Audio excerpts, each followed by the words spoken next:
Hello guys, good day sa inyo. Guys, meron tayong gagawin ngayon na Canon E3370. So, gagawin natin, i-convert natin siya into continuous ink. So, ngayon guys, umpisahan na natin siya. So, lalagyan natin siya ng tangke rito guys. Para dito na lang nagre-refill yung mga may-ari nito. Para hindi na sila bili ng mga cartridge kasi mahal din yung cartridges nito. Okay, so ito guys, umpisa na natin siya kasi setup ko lang siya guys. Ito, umpisahan ko na siya. So pagtanggal pala nito guys, dito sa may so unang gagawin nyo muna ito, pag-disassemble nito gato. Ayan. So tapos meron siyang screw dito sa loob.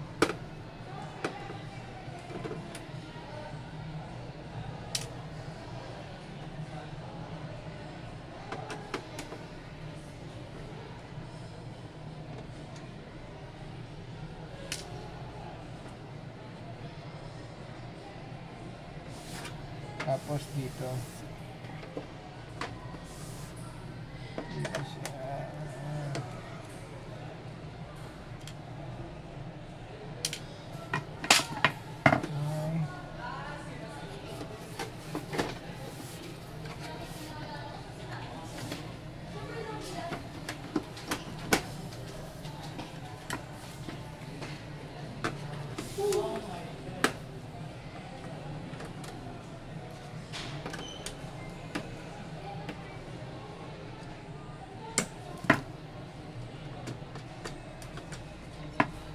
So ito guys, may mga screw siya rito, dito. So tatanggalin nyo lang.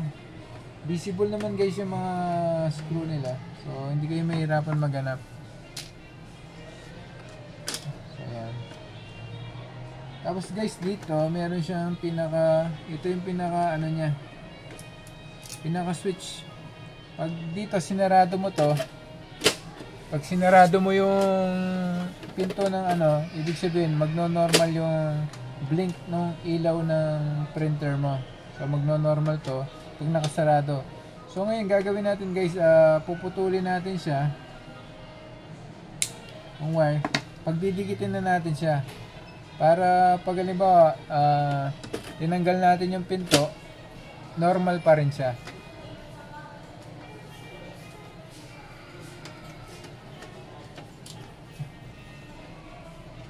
So ito guys, di-disassemble natin yung niya, yung so tatanggalin nyo lang naman.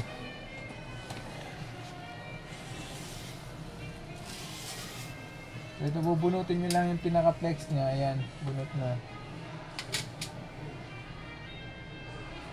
So dito muna tayo, pagdidikitin natin sila. Ayan.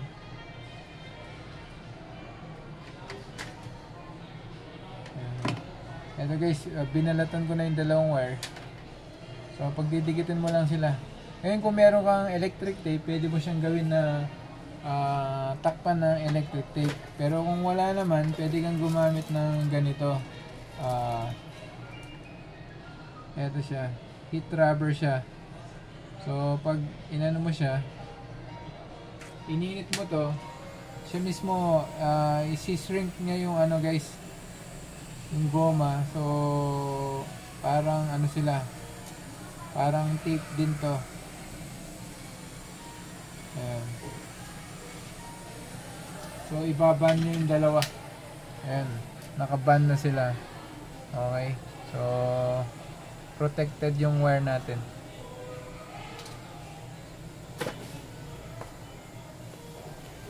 So ngayon dito tayo. Ito guys, kung makikita nyo rito, meron siyang screw ron, yun, tatanggalin nyo rin yun. Tapos doon wala na. So okay, ito na lang yan. Tapos pwede na natin i-pull yung pinaka top top cover niya. So tatanggalin muna natin ito.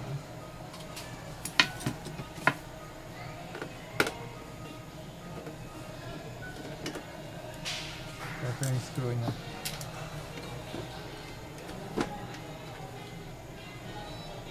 So ito ililip nyo lang to guys para hindi ano. Ayan.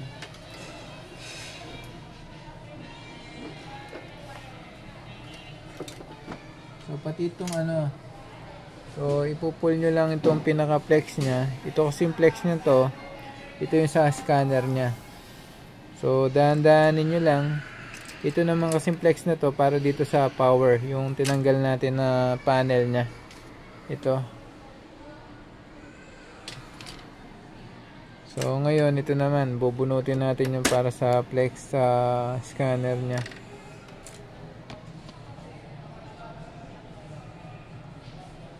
Tapos guys, ipupull nyo siyang ganito. Tapos gagamit kayo ng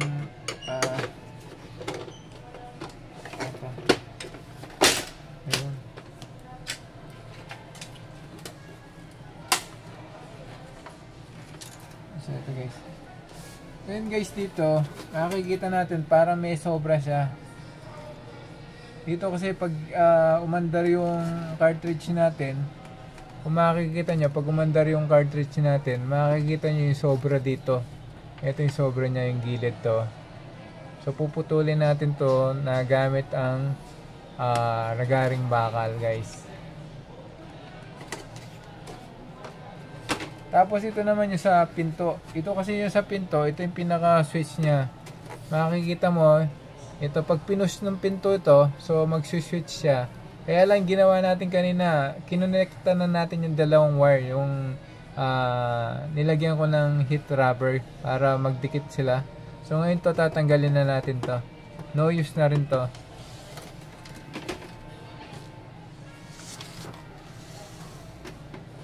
So ito guys, meron naman siyang ano, ayun oh. Meron siyang screw. So matatanggal natin siya.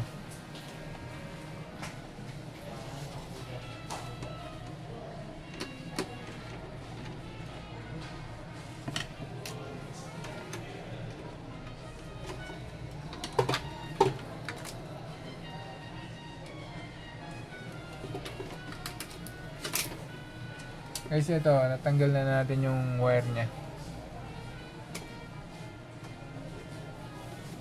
So ngayon ito puputulin ko muna. So gagamit tayo ng ito, nagaring bakal guys.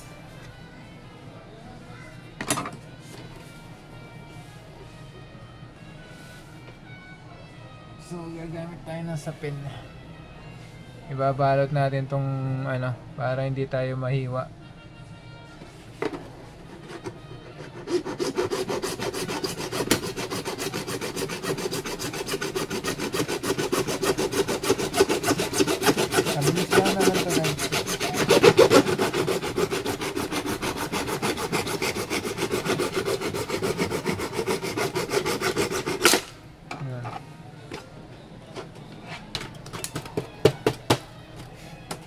So ayan.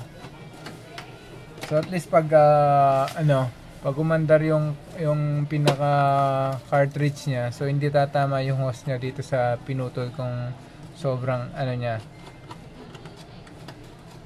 Sobrang plastic. So ngayon itatabi na natin siya. So dito na tayo sa part na to.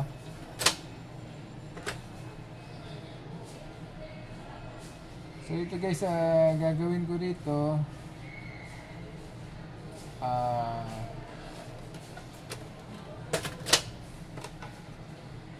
lalagay na natin yung pinaka hose niya.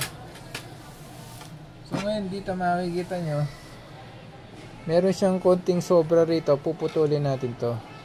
So puputulin lang naman natin para medyo yung hose niya hindi tumatama. So hanggang dito yung pinaka level nung cartridge guys, hanggang dito puputulin natin. Baga mag-ano tayo ng konti, hihiwa tayo ng konti, pero meron pa naman door to. So pwede pa naman yung door niya. Okay.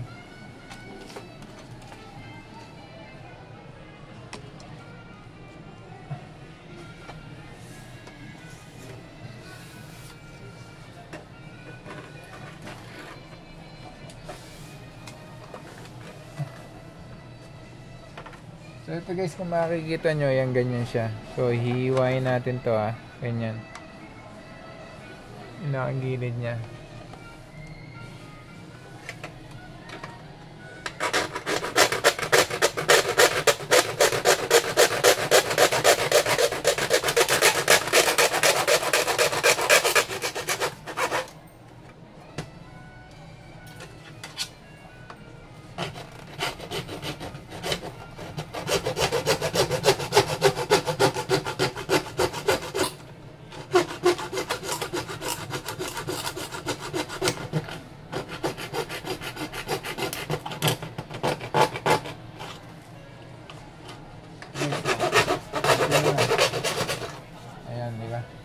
So ito yung tinanggal natin guys dito.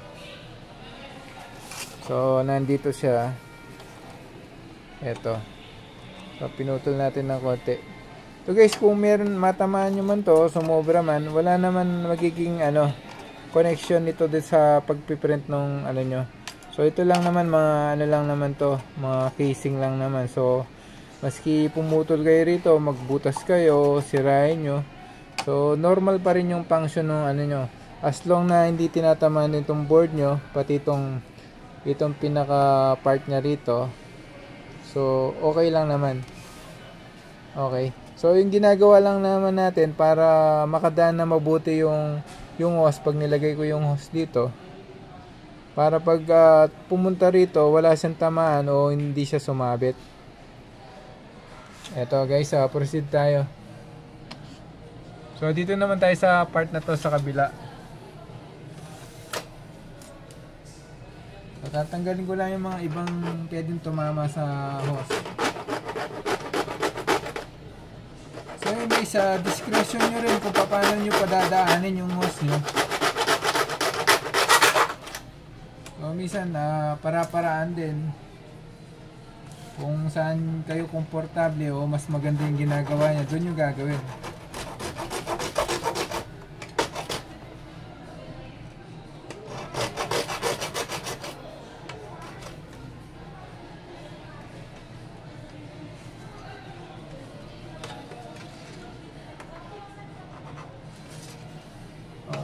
Dito pala.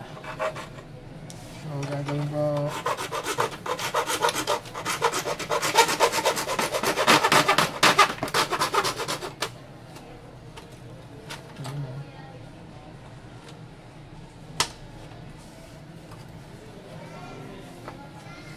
ito guys, medyo na siya, naputol na. Okay, so yung hose dito. Tapos guys, ng konti, tatabas tayo ng konti rito sa pinakapinto niya.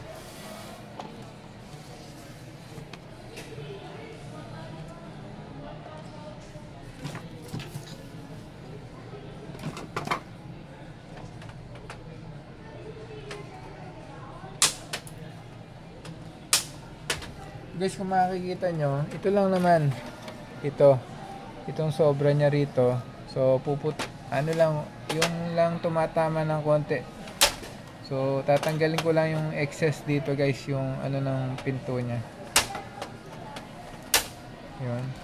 Tapos dito rin sa kabila, niya, so may excess siya ng konti dito lang.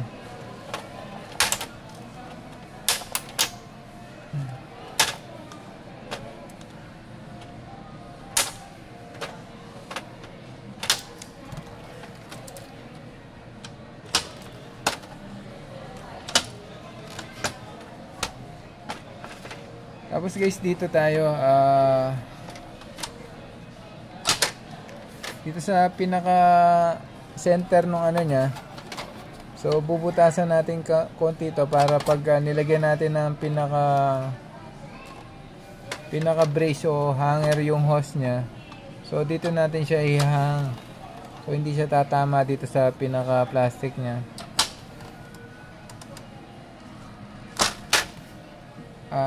Puputol tayo ng konti. So gagawin natin, lalagari tayo guys. Ito lang naman. So ito guys, madali lang naman. So tuturo ko sa inyo paano. Dito puputol tayo ng konti, dito rin, tapos tatanggalin natin. Ito parang ganito lang siya.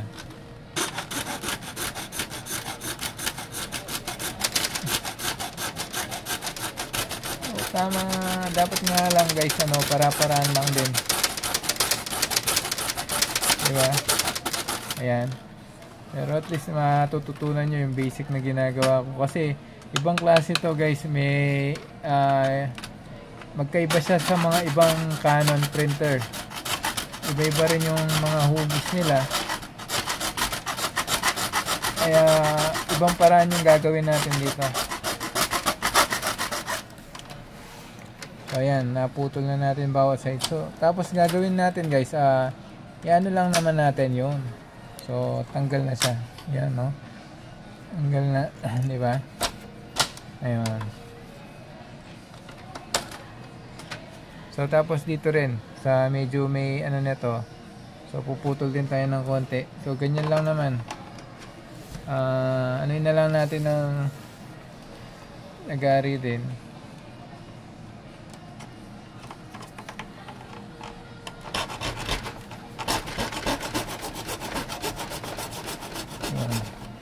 Kung paano yung huluman nito kanina, yung tinanggal natin, ganun din naman guys, ganito rin. Kasi excess to guys, sobra. Okay.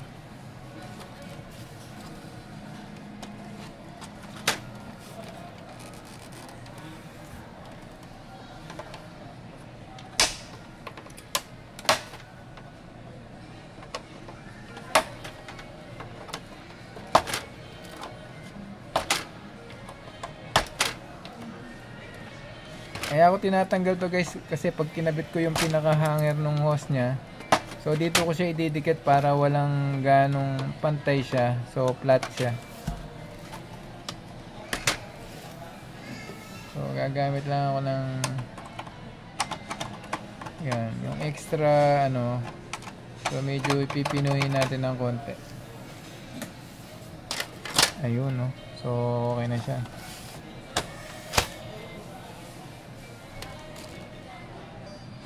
Ito guys, continue na natin siya. So dito tayo. So tapos guys, magagawa kayo ng pinaka hanger nung niya, ng pinaka hose nya. So dito ilalagay nyo siya.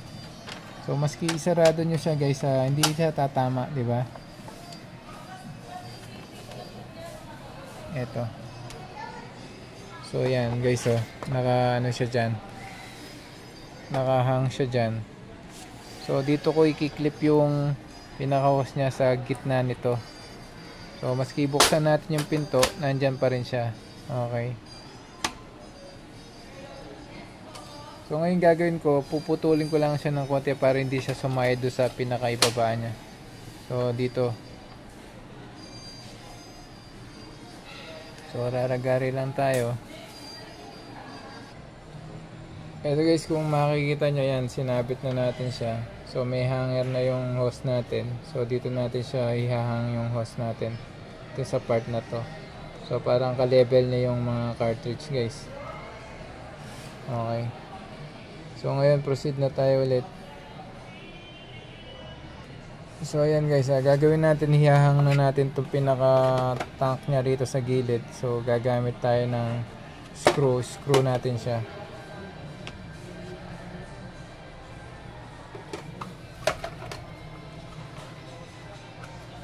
So i-level nyo lang guys na wag masyado mataas, wag masyado mababa.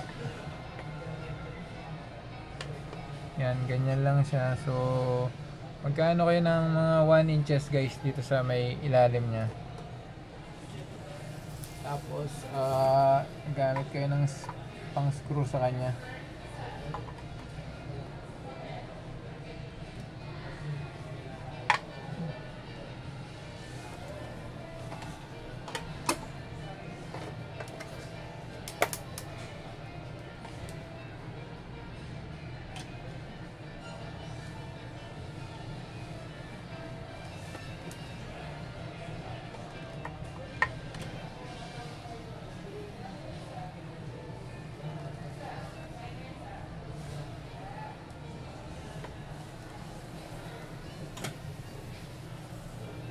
Yun guys, kaya ko lang minark ng binutas ko siya ng soldering iron para mas mabilis siyang para mas mabilis ko maipasok tong screw.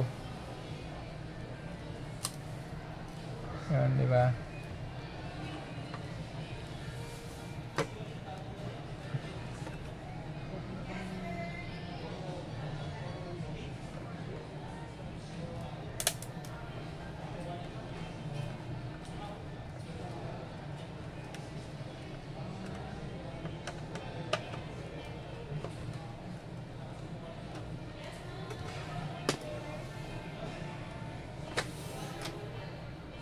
As long guys na dito pag nag-screw kayo, as long na walang tatamaan to ito yung pinaka tip nya ng mga screw natin. So pag gumanyan siya, so hanggang doon lang. So wag nyo pakahaba yung screw gagamitin nyo guys, mga ganyan lang. Siguro 3/4 lang o 1/4 lang.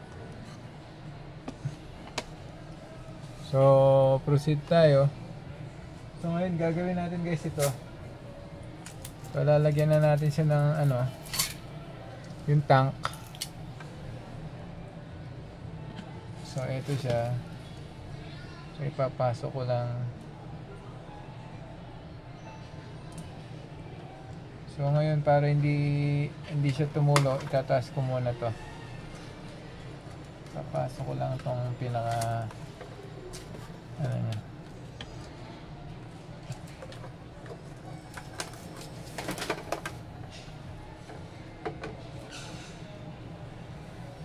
Yan guys.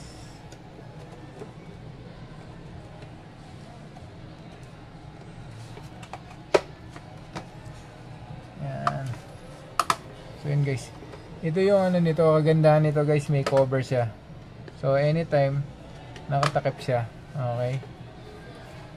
So tapos gagawin natin yan. Medyo tatansyahin natin guys kung paano siya ganito. Tapos bubutas na tayo guys. So dito ile-level nyo, gagawa kayo ng butas dito sa gilid para mapasok natin yung hose nya. So papunta rito, papunta ron.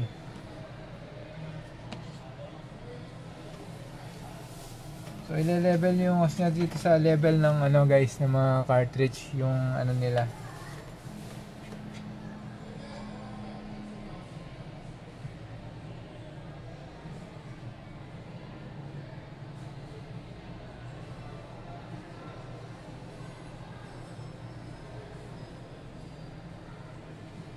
Yun. So tapos bubutas tayo ng dalawang hole.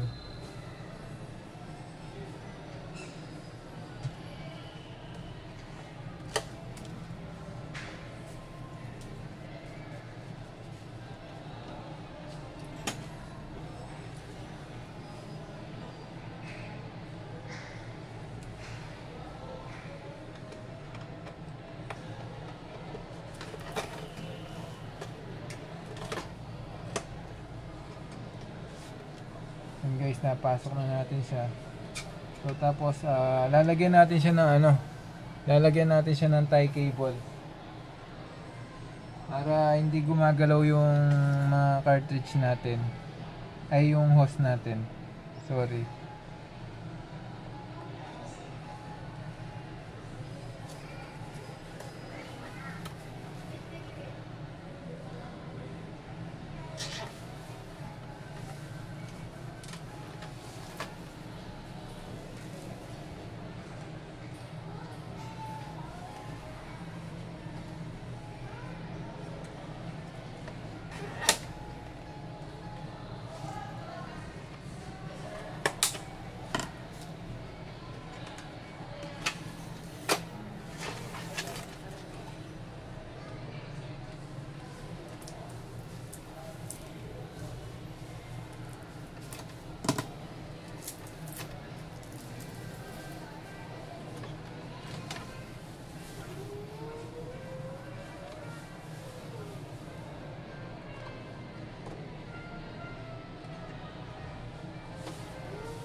So ito gagawin ko guys, na ano na natin siya. So hihahang ko yung hose niya.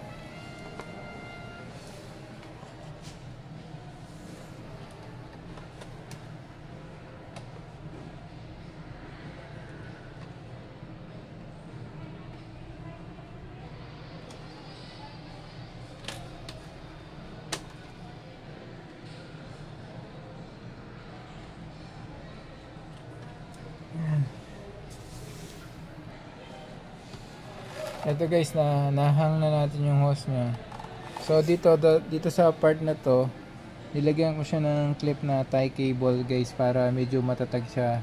May naho-hold pa rin yung hose niya rito. So pag gumanyan yung ano natin, so hindi tumatama o hindi naglulos yung hose niya rito. Okay. So ngayon gagawin natin guys, bubutasan na natin yung mga cartridge niya. So lalagyan na natin sila ng mga rubber. So gagawin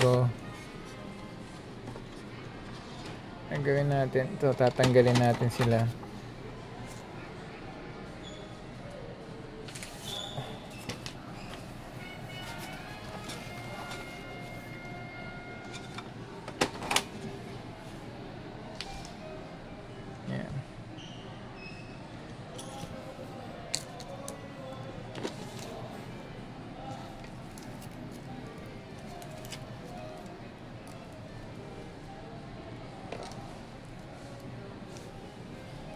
So lalagay na natin na guys, bubutas na tayo. So actually guys, ito may mga butas na maliliit lang dahil nire-refill lang nila nung una to. So pwede naman i-refill. Kaya lang kada naubos kasi tatanggalin mo, tapos refill, tanggal, kabit, nasisira yung mga cartridge. So mas maganda guys, naka na sila talaga rito. Parang naka stable na talaga yung mga hose na nakakabit dito. So ngayon gagawin natin guys, palalakihin natin yung butas nila.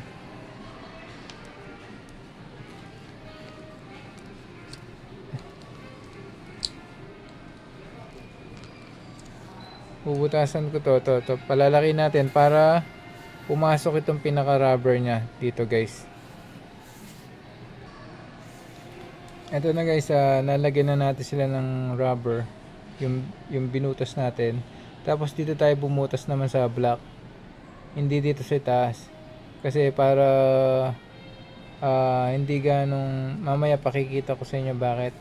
Kasi rito minsan tumatama pag nilagyan natin ng hose yung dito sa taas ng block, nahihirapan siya. So maglalagay ako ng brace dito para sa hanger ng hose. Dito natin sasabit yung hose niya dito sa may edge ng cartridge. So ganito yung mangyayari niyan guys, ikakabit ko to dito. Okay.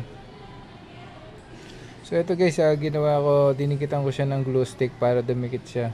So ngayon habang pinapatuyo natin yung glue stick, so lalagyan na natin ng pinaka elbow nila guys.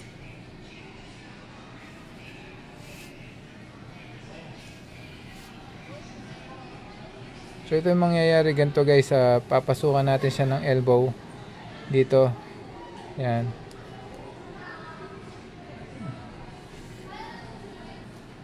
So ito na guys, finished product niya. Finished product talaga na. Pinasukan ko siya ng elbow, tapos siya inano ko na yan, in-insert ko na. Ito yung blue, magenta, yellow. Guys, ito wag kayong magkakamali. Palagi ito yung magenta sa top niya, blue, yellow. Okay. Ito standard to sa mga Canon cartridges. Kahit anong Canon cartridges guys, ganito yung standard nila. Nandito yung magenta, blue, saka yellow. Tapos yung black niya dito. Ngayon yung sinasabi ko sa inyo, hihahang ko dito siya. Yan. So ngayon gagawin natin guys, i-bleed ko na siya para makasip-sip na yung ink, yung hose natin guys. Makikita nyo to. So gagawin natin, pakikita ko sa inyo.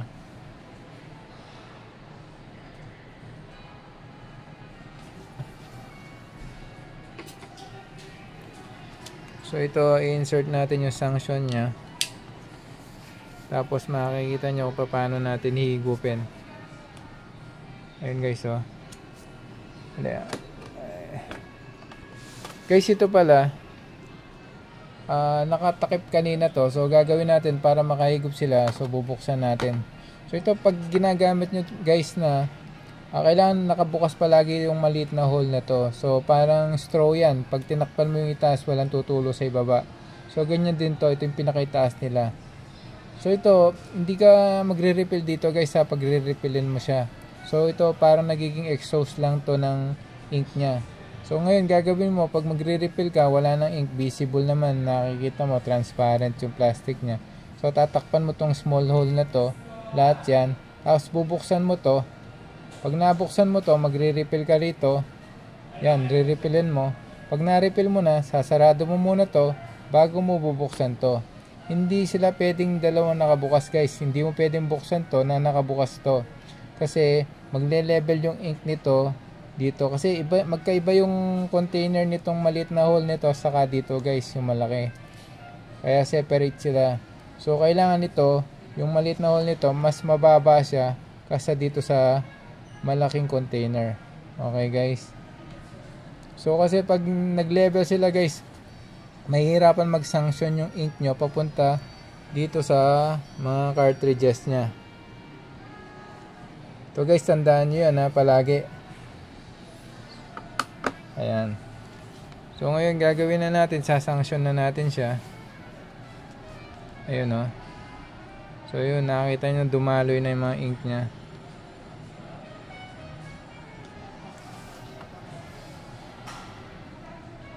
So yan, okay na tayo sa tricolor guys. So naihigop na natin siya. So ngayon dito naman tayo sa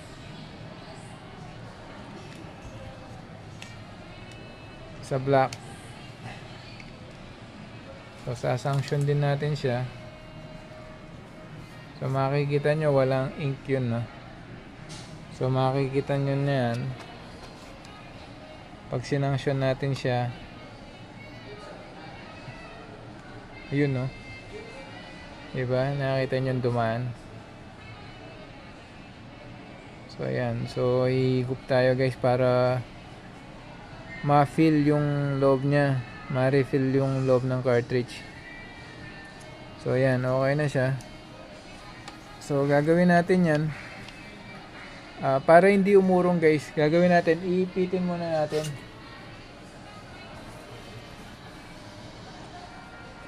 So paano yung pag-ipit guys para hindi bumalik yung ink nya papunta dito sa hose nya. So minsan kasi magkakahangin to guys yung hose.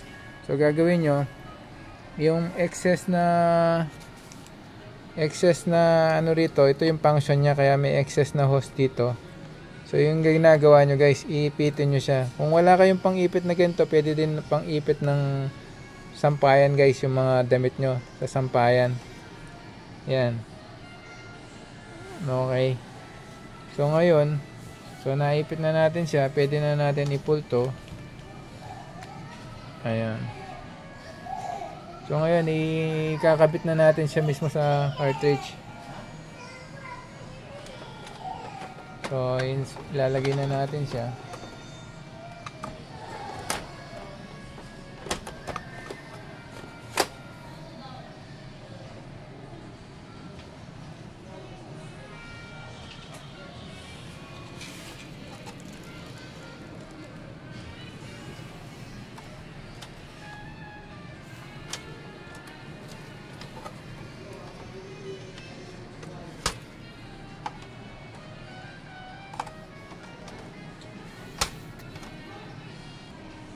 So ito na guys, kung makikita nyo yan sa loob, ganyan yung daloy ng ano niya.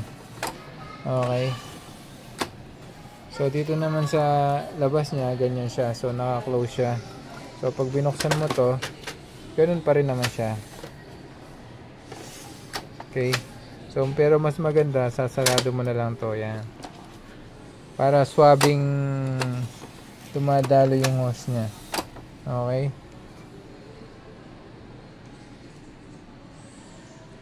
Ito ito guys, lalagyan na natin siya ng takip. Ito guys, babalik na natin yung pinaka niya. Pasensya na guys, nagkaroon tayong customer. So, babalik na natin yung pinaka casing niya. So, ito, gagawin nyo lang dito. Pag nabalik nyo na, so ilalagay nyo yung pinaka flex niya. Ayan. So, ito dito na sa ano ito. Dito na mismo sa pinaka power panel niya. So ito guys, gagawin nyo, screw nyo lang siya rito muna. Yung mga screw ibalik nyo lang. So kung paano nyo tinanggal kanina, ganun nyo rin ibabalik. So ipo-forward na natin siya guys So ito na guys, nabalik na natin siya, na-assemble na natin. So on na natin siya. So ito guys, yung ano natin, kinlip natin dito, tatanggalin na natin siya. Ayan, para dumaloy na yung ink na papunta doon sa loob. So ngayon, ito guys, normal lang to pag nagbi-blink yung black saka colored niya. So wag lang mag-blink itong triangle niya, kasi pag nag-blink yung triangle niya guys, ibig sabihin may error siya. So kung halimbawa meron siyang nag-light tong triangle niya, tapos may lumabas na 16 dito guys, number 16 o 7 or 8 na number, gawin nyo, ilong press nito na mga 15 seconds guys, huwag nyo bibitawan. Gagawin nyo nun, magre-reset mismo yung printer nyo, so magno-normal siya. So yun lang guys, pag maintain nito, ganun lang. Tapos yung maintenance nito guys, palagi nyo lang chinecheck yung ink level nito dito sa gilid nya. So makikita nyo naman. Tapos ito, gagamitin nyo to guys, kada siguro mga 3 times a week, para at least yung ink nya hindi umaatras. Kasi pag hindi nyo ginagamit to guys, umaatras yung ink nito, bumabalik siya sa mismong container nya. So nagkakahangin yung hose nyo. So mas maganda, ginagamit nyo to palagi. Okay. So ngayon guys, gagawin natin, magte-test print na tayo, kung titingnan natin kung nagpiprint siya na maayos o dumalo yung pagka-convert natin. So ayan. So ito na, lalagyan natin siya ng papel. So gagawin nyo pala guys, pag test print nito, ito, press nyo tong pinaka ano nya, settings nya, yan. Tapos may lalabas na number 1. So meron siyang indicator na parang screw, yun mga ano. Tapos pag lumabas yung number 1, pindutin nyo lang to, maski either color or black. So gagawin nyo yan guys, magte-test print siya. So magpiprint siya ng ano niya guys. So hintayin lang natin. So parang ganito guys, magpiprint siya ng ganito. So dito pa lang makikita niya kung okay yung mga cartridge nyo. Pag wala siyang missing line dito, tapos ito mga color niya, so walang missing. So dapat kumpleto, may blue, magenta, yellow. So yan guys, nagpo-proceed na siya.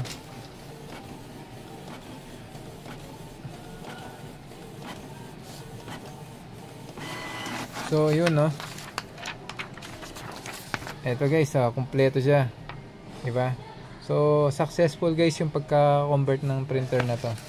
So yun guys, maraming salamat sa pagsubaybay sa channel natin, sa panunod. At least may natutunan kayo kung gusto nyo man maging business yung pagko-convert. So ganun lang guys, gagayahin nyo lang yung mga ganun. So minsan diskarte lang din. Tapos titignan nyo kung anong klaseng hulma o paano mapabadaan nyo yung hose nya. So ganun lang. Pero ito guys, yung pagka-convert nito, matibay na to. Hindi siya ganun na sumasabit yung mga hose nito, dahil gumawa tayo ng paraan na doon natin sinabit mismo sa mga cartridge nya. So hindi katulad doon sa iba guys, kailangan mo munang bakbakin yung lahat bago mo maayos yung hose nya.